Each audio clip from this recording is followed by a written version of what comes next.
This is the FiiO BTR7 and it's a portable Bluetooth DAC and amplifier, and it's got some nice features that you don't see in other portable DAC amps. So here we have the BTR7 and we got a nice glass in the front of the unit. So taking a closer look, this top portion provides you with a color IPS display that lets you interact with your BTR7. The back of the unit also looks very nice and does also have a glass finish. And it just says FiiO on top and it has some audio certifications in the bottom portion. So let's quickly take a look at what else is in the box. And you do have this smaller box here. And what we have here is a nice synthetic leather case for your BTR7. This is important because, as I mentioned earlier, the front and the back of the BTR7 do have glass, so it will be prone to scratches. So you want to protect your BTR7, and you're going to be able to do it with the included synthetic leather case. Really nice that they included this without you having to pay an additional fee for buying this separately. So a big thumbs up to FiiO for including this. And it's got a nice gray color. It does say FiiO in the back and has some nice stitching. You will be able to access all the connectors, and the case also provides some protection for your buttons. So if we look in the bottom here, we have an additional box, and inside you have a small warranty booklet, a user guide that's printed in many different languages, as well as this USB-C to USB-A cable. And there is actually one more thing that's included. However, it wasn't included with my loaner unit, and that is a USB-C to USB-C cable. This is a different USB-C to USB-C cable, but I wanted to show you guys roughly what it looks like. So it'll be something like this. Again, this is not the exact same one, but it will be very similar to this. And at this time, I would like to take the time to thank Apple's Audio for sending out the BTR7 loaner unit for my review. So let's get right into looking at all the connectors and buttons available on the BTR7. Now remember that most likely you'll be using the BTR7 with your smartphone. That means that you can use this to make and receive calls. So that's what they include, this little microphone right on top right here. And next up, we have this button right here, which is the power button. Let me go ahead and turn it on now.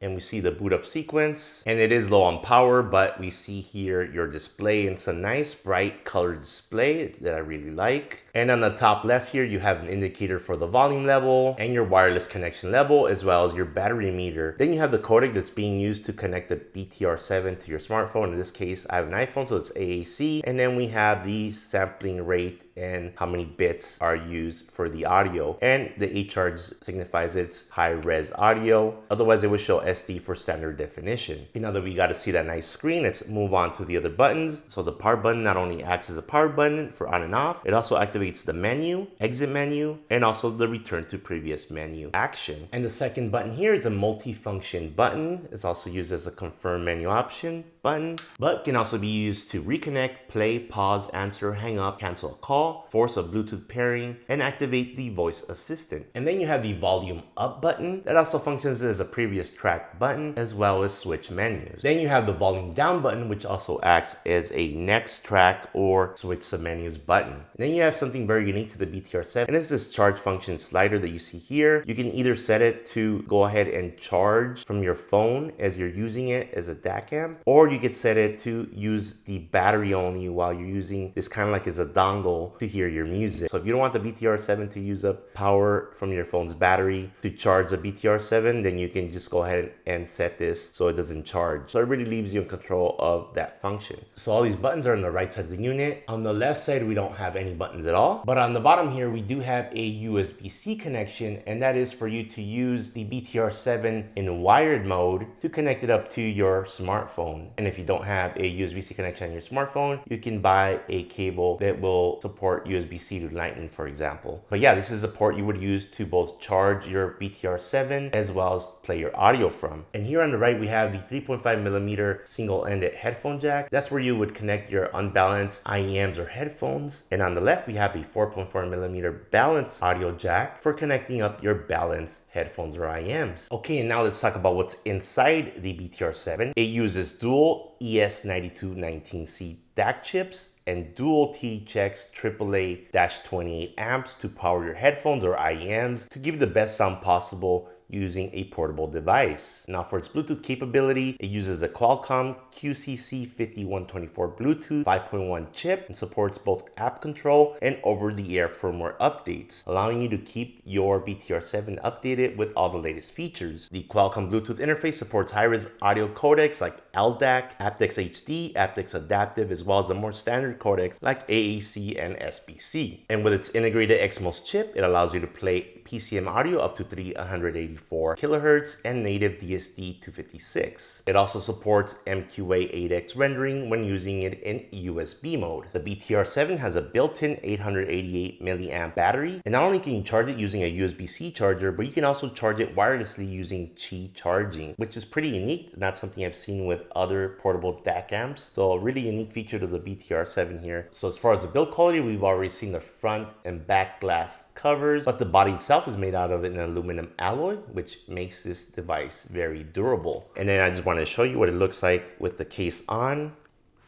And so this is what it looks like with the case on. And I must say that the case does a great job of protecting the BTR7. Now, one cool feature of the BTR7 is that it does have a companion FiiO control app. And the BTR7 allows you to be connected to up to 2 Bluetooth devices simultaneously. And the nice thing is that the FiiO BTR7 allows you to set which one is the active device. And so now I kind of want to take some time to go over the FiiO control app, because there is a lot of settings here that allow you to manipulate how you use your BTR7. And so of course you get some nice status information, such as my battery is at 20% right now. It is using the AAC codec, and you can rename your FiiO BTR7 to whatever you like there. Put your name on it. You can enable or disable battery protection. If you set it to on, it will only charge the BTR7 to about 80%. If you set it to off, you can charge it all the way up. If you turn on the wired function, it allows the BTR7 to be used in wired mode. Otherwise, it will just be used in Bluetooth mode. And then you can set the idle power off. So if it's not being used, it will automatically turn the unit off by itself after 20 minutes. You can also go through and select the codecs that you want to use with your devices. So for me, since I have an iPhone, I'm just sticking to AAC, but if I had another device that supports something like LDAC or the aptX codecs, I can go ahead and enable those as well. You could also set the operation mode of the volume buttons. You can set it to double click to switch between tracks, or hold. I recommend setting it to hold. It was just easier for me when I had it on double click. It just made it a little bit harder to go through the menus. As far as the menu operation, I recommend holding down for power instead of double click. Again, that double click feature I found a little cumbersome on this app. And you can also set the LCD wake up operation. You could just use any button on the BTR7 or only the power button. I just set it to any button. You can also have some self-defined next and previous track buttons. Unfortunately, it's in another language, so I don't understand it, but maybe they'll fix this in upcoming firmware so that I can understand what that says. Now, I did want to go up here to the top right to show you this little gear here, and this is where you can perform a firmware upgrade. When I got this device, it had an older firmware, and they've since fixed a few things, so I went ahead and upgraded the firmware. It did take some time to download and install, so just keep that in mind, that if you're in a hurry, don't do it then. Wait till you have some free time, a good like half an hour or hour or so to do it, and go ahead and do your firmware upgrade at that time. You could also clear the Bluetooth pairing if you needed to, or restore the device to default settings. You can also turn off the device from here. So going back at the bottom here, we have the different things we can access. Another thing we can access is the guide. So if you're interested to see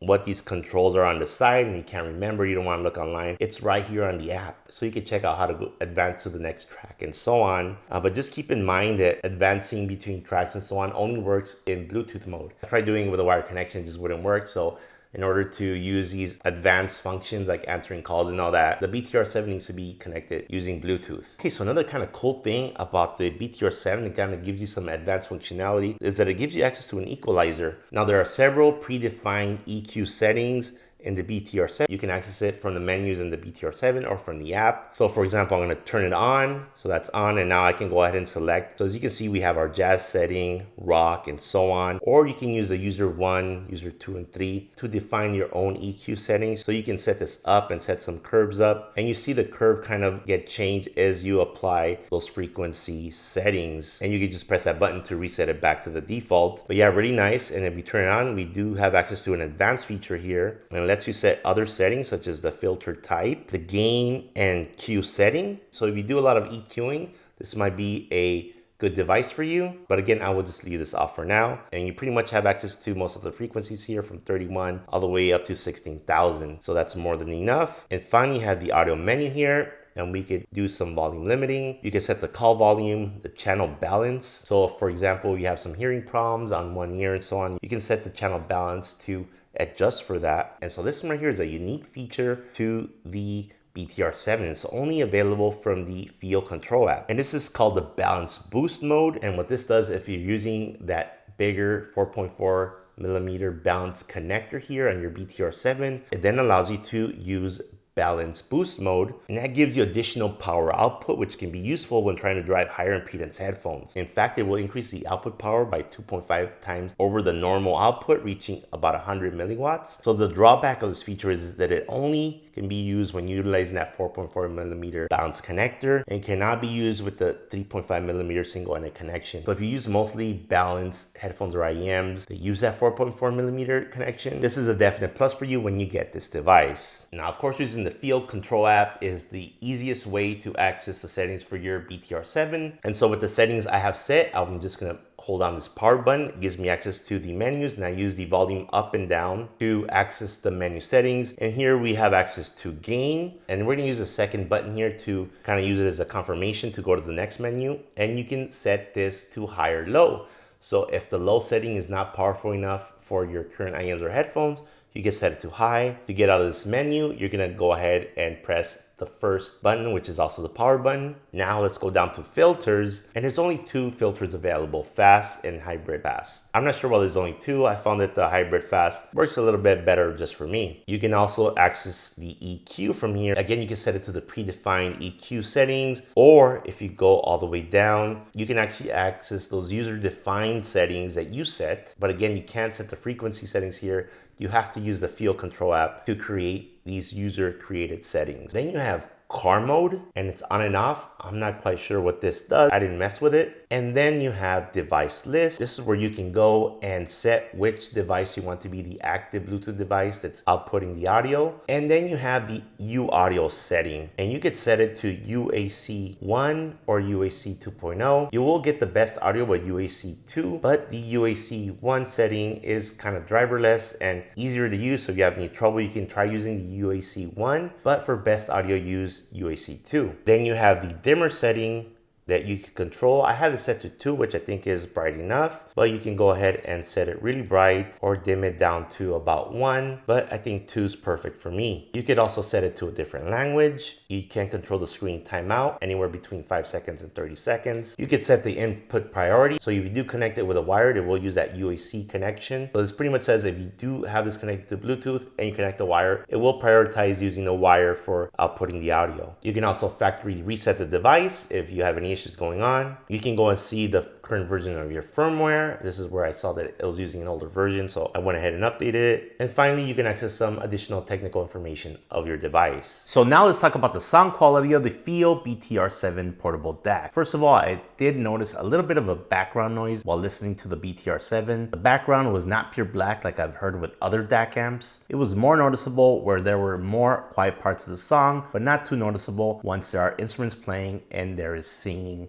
in the music. The BTR7 has a very natural sounding tonality that leans on the warm side. Bass sounded pleasant and full-bodied. The bass extended well into the sub-bass but was not too boomy. The mid-bass sounded warm but lacked impact in my opinion. I really would have liked to hear more impact and slam coming from that bass. The mid-range sounded smooth and intimate, in particular with vocals. I would have liked to hear more clarity coming from the mid-range when it came to vocals and string instruments like guitars. The mid-range definitely leaned on the warm side of things. As for treble, I think this is where the BTR7 gets beat out by other portable DAC amps such as these. With the BTR7, there's so much emphasis on making the music sound smooth that you don't get to hear those fine details in the treble. The highs are definitely rolled off in favor of making the BTR7 sound smoother. This of course means the BTR7 is not very revealing or detailed. Instead, you get a smooth presentation that allows for longer listening sessions without fatigue, but at the cost of more refined sound that you would get with other DAC amps. For a portable DAC amp, the soundstage on the BTR7 is actually pretty good. I definitely got the sense of separation between the different instruments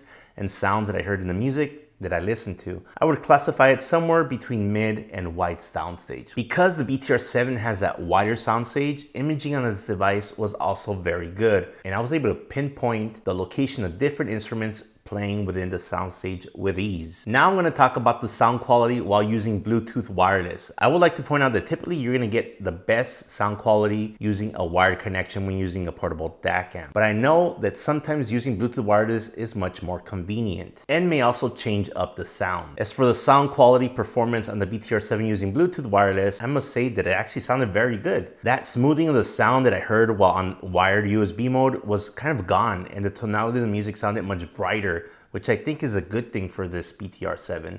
Things like guitars and cymbals really started to sound a lot more detailed and clear. Vocals, especially female vocals, sounded clearer. The mid bass had a lot more impact as well. Well, I'm gonna go ahead and say it. I actually preferred listening to the BTR7 on Bluetooth wireless over using it with USB. It's definitely a brighter sound signature that, while maybe fatiguing over long listening sessions, it's a lot more revealing when it comes to hearing those details in the music. So I guess that's good news if you're gonna be planning to get the BTR7 specifically to use it with wireless Bluetooth mode. Using the 4.4mm balanced connection gives you a good bump in gain, which allows you to drive even the most power-hungry headphones. The balanced boost mode on the 4.4mm connection also came in clutch when listening to my harder to drive headphones, such as my 250 ohm and 300 ohm headphones, as it gave me a lot more gain and volume headroom to be able to listen to my music at the audio levels that I wanted to. Music also sounded better on the 4.4mm balanced connection, as I felt that certain songs were getting some distortion on the 3.5mm connection. Now, it wasn't all rainbows and sunshine with the BTR7 for me. I did have some pretty serious sound issues. Music playback sounded slow at times. I was able to confirm issues with playback speed because it also played music fast, like this one time. I don't know what caused this issue. It was hard to reproduce. The problem persisted even after updating the firmware. I did find other reports of the slow playback issue on Reddit with other people using the BTR7. Again, I'm not sure what causes it or if it's an issue just with my iPhone, as I didn't have an Android device to test with. I've never had issues like this with any other DAC amp, so I'm very iffy about recommending the BTR7. Although on paper, this thing looks great at the price it's at and all its features that it has, it's very hard to beat it at its price point. I would like to note that this sound playback speed problem has not happened to me lately, and that I don't know how to recreate the problem, but I can confirm that that slow playback problem did indeed happen to me.